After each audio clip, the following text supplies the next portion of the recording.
Duke qenë se përmendët edhe qumshti, një produkt të nevojshëm për gjithë familjen dhe ka patur gjithmonë një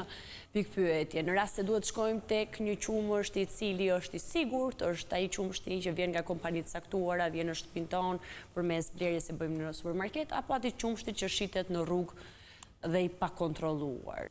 Ka konsumator mjaft konservator në të menduar, cilët mendojnë që qumshti i fermerëve, i cili shitet në kushte jo të përshtatshme higjieno-sanitare në rrugë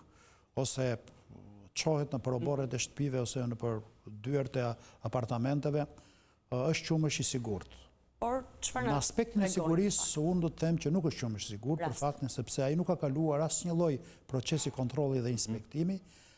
Madje mund të them që mund të mbartë rreziqe të shtuara të cilët askush nuk është në gjendje të përcaktojë. Dhe ndodhim në një situatë të panjohur. Konsumatori blen, thjesht ai koncepti i sigurisë është në mentalitetin e çdo njerit prej tyre që zgjedh këtë produkt, por në fakt nuk ka asgjë reale, asgjë të shkruar, asgjë të kryer në aspektin e inspektimit dhe kontrollit mbi produktin. Po t'i referojmë qumshtit që shitet ose tregtohet nga kompanitë apo nga njësitë e përpunimit të qumshtit, nga kompanitë e mëdha të cilët sot janë lider në treg të prodhimeve të bulmetit, unë do thosha që siguria është e lartë,